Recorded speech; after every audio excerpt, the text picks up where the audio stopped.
Alright, so for the next task, 11 millimeter. I have a deep socket here. You probably get away with a shallow socket. So there's 1, 2 here, and there's a third one in there.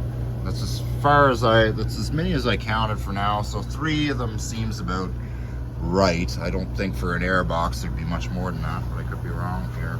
So I need 2 extensions for here. It's barely long enough, but it'll do the job just fine. The engine is quite coated and undercoating, so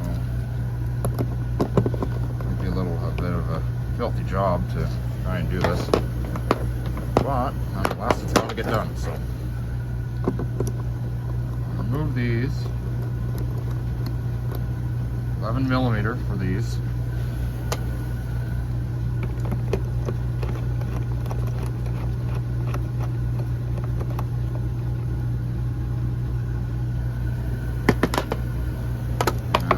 One over here, tucked in the left-hand corner.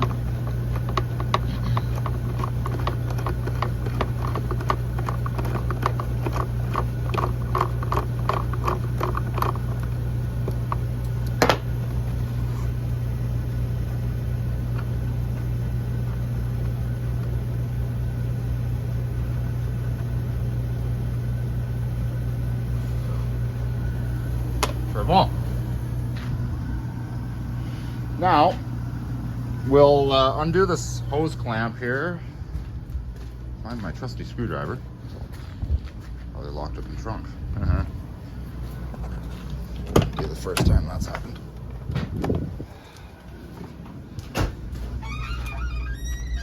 No, I didn't. Oh, yes, I did. Okay. So, undo this hose clamp.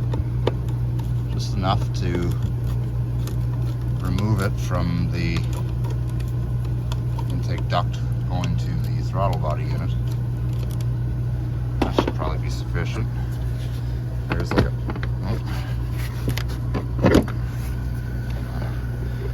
Need 2 hands for this also. And we'll unhook this so we don't damage it.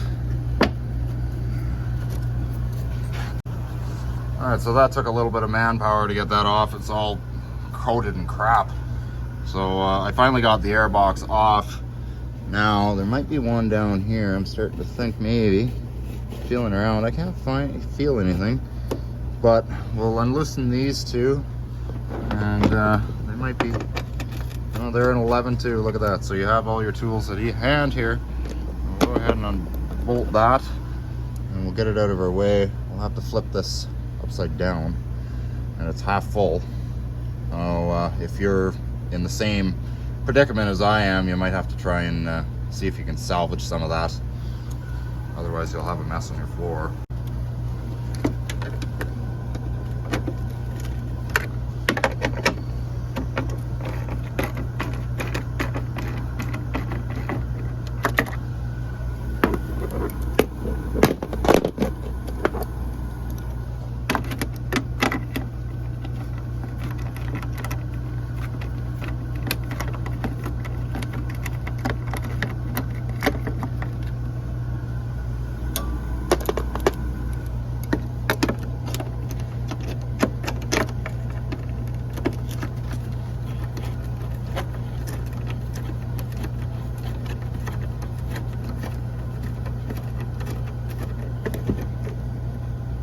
Looks like it, by the way the whole reservoir shifted. It might just be the tube.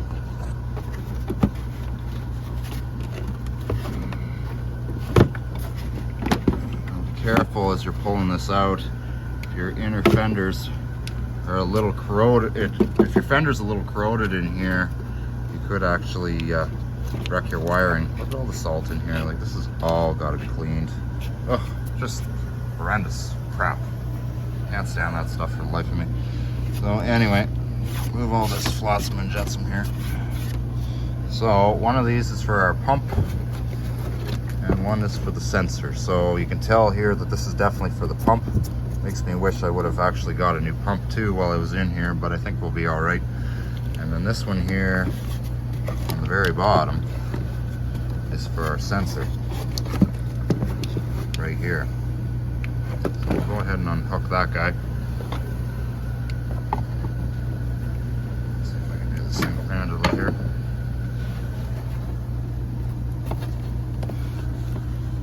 Of course, there's those clips.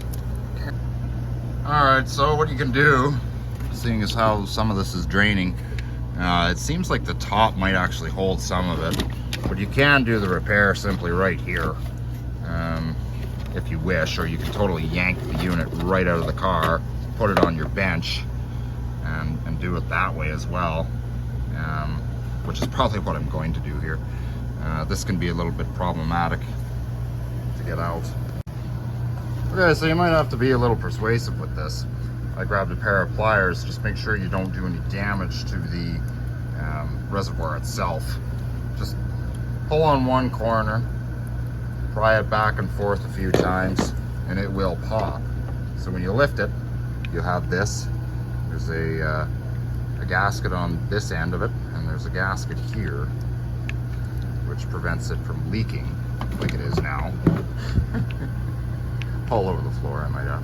So that's our old one. This is a part of it. You can tell it's done. Like, there's no sense hooking a multimeter to that. You can tell it's not working. Sometimes you get lucky if you tap it a few times. You might get lucky and the light might go out or it might start functioning, but no, it's wore out beyond repair. So basically all you do with this, with the new one, is carefully insert it there, push it as far as you can. You have a gasket here, and this gasket here will also prevent any leaks. But first, I'm going to take some cleaning agents. I'm going to just clean around there. We don't want any dirt or anything in there that might prevent it from sealing up properly. Alright, so just using an old rag with some mineral spirits, just kind of cleaning this up a little bit.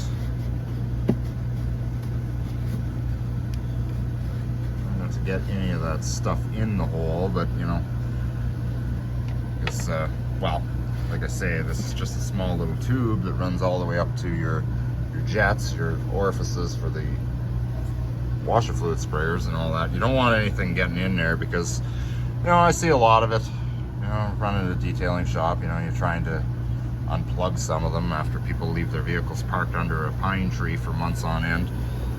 So this is our new one. This is what's left of our old one. The float itself works fine. You can tell by the internals of this that it's no longer usable. So, not working anymore. Put his stuff on there. A bit of dirt or something. Blow it off. Okay. Alright, insert it and push down. For this I'll need 2 hands. Alright, so there it is in all its glory.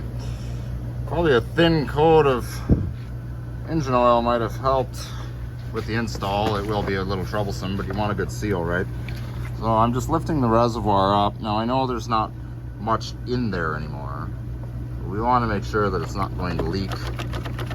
There's nothing is more annoying than a leaky reservoir, which is what I'm dealing with my plow truck. One night I went to fill it, and it's got a very slow leak in it, and by 2 days of not using it, it was completely empty. And there's our sensor.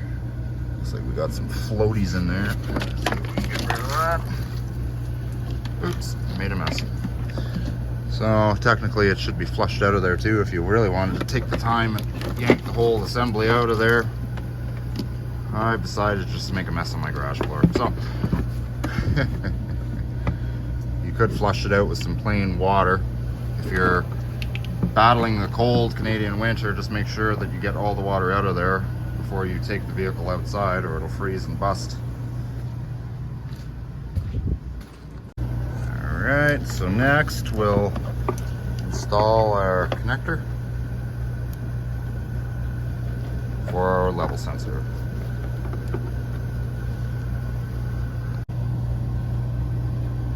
All systems go with that. Now we'll tuck some of these wires back into the inner fender.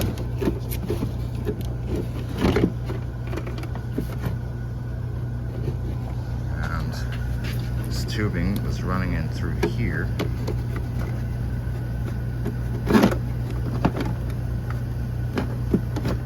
Snap that back into place. Like so.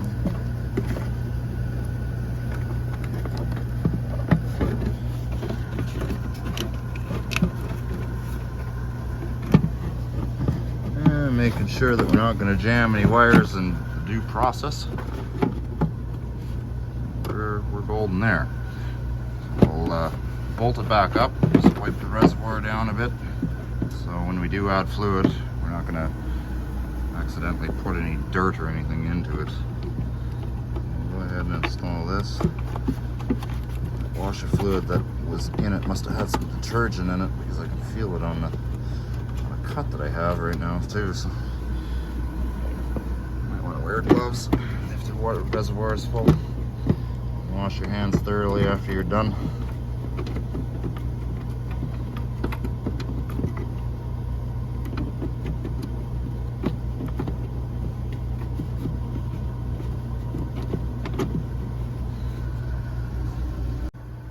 Alright, so next you can top up the reservoir.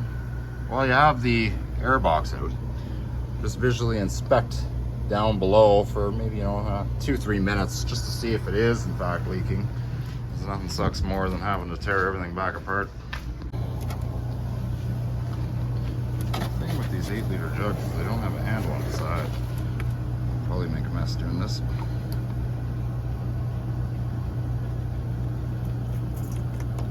Can't be any worse than the mess that's already here.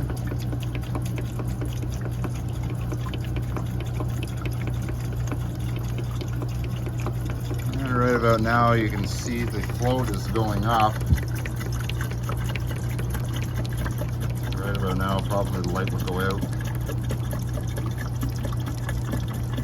It shouldn't leak anyway, because technically I don't think these reservoirs hold any more than 1.5 liters, 2 liters, a couple pints. So you might be alright, except for the mess on the floor. That's why they make Zorbol.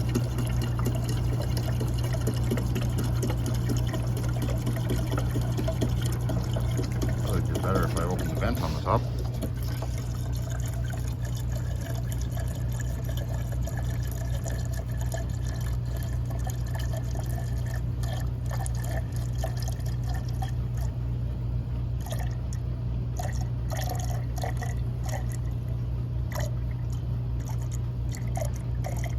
Usually you're not supposed to fill them right to the top for expansion purposes, but I have to try it, so I'm going to use some fluid. Make sure that the washer pump is in fact working like it's supposed to. Go ahead and wipe off what we've lost.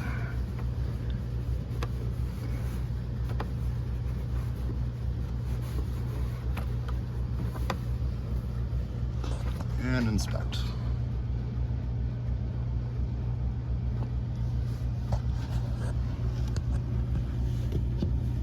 This is where the level sensor is. It's actually over here.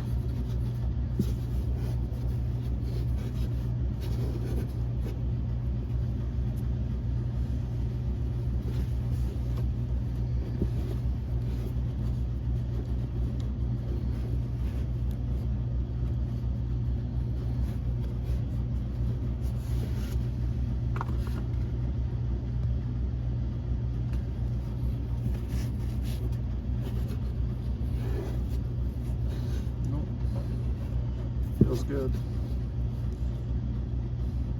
You'll know after a few days if you leave your reservoir full, you come back out to check your oil the next morning, and if it's gone down to like half, then you'll know it's leaking from there. But 9 times out of 10 it won't leak. Like I say, there's not a lot of fluid in there to make it leak, so there's not a lot of pressure or anything. All it is just holding about 1.5 liters or 2 liters of fluid. So like I say, that's an 8-liter jug. I barely touched it, so maybe 2 liters anyway for sure. But just feel around like this. Just take your finger, feel around. You'll feel it drip, right? Like the whole reservoir is wet because I dumped fluid all over it, but you'd be able to tell a new leak, and you'd be able to visually inspect it too. You'd see a drip come out of it, but like I say, 9 times out of 10 they won't. All right, so we'll take our key now. The only message now should be the tire monitor fault.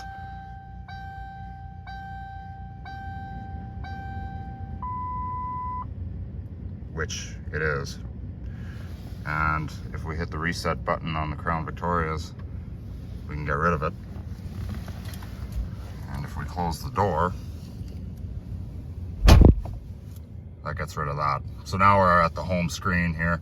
This is what I have it on, miles per gallon. It's a little bar graph kind of a thing.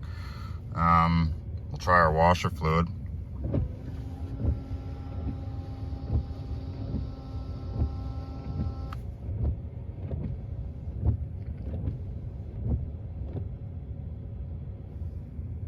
And seems to be working perfect. The sprayers work as they should, and so do so the pump is definitely working as well, and so is the level sensor, because we're not getting that message anymore. If I do another restart, so to speak, all we have is the tire monitor fault and well, the door. If I was to close the door completely, all we have is a yellow amber alert instead of a red alert, and all we have is the tire monitor fault. And do another so-called restart, and all we have is the tire monitor fault. So there's new sensors for this, for the tire monitor. The reason they don't work is simply because there's no sensors in these winter wheels. So the bead has to be broken and sensors installed in them, and the bead has to be broken because the sensor technically, I guess by rights, goes in behind the rim, and it would measure the air pressure. The problem is that the ones that were purchased for it initially were an aftermarket, and they don't read at the same megahertz, and they weren't programmed. So without it programmed, I mean, they were no good. So anyway, there's Ford ones on the way for it, but of course they came at a price. They were about $100 a sensor. So yeah, before you put the air box back in the car, just, inspect it for any leaks. Just feel around. I mean, you can tell the level went down because I've used the sprayers, obviously. So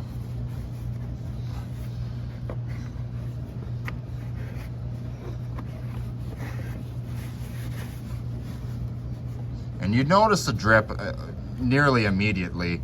You might not physically see it drip, but you'd be able to feel if it's wet.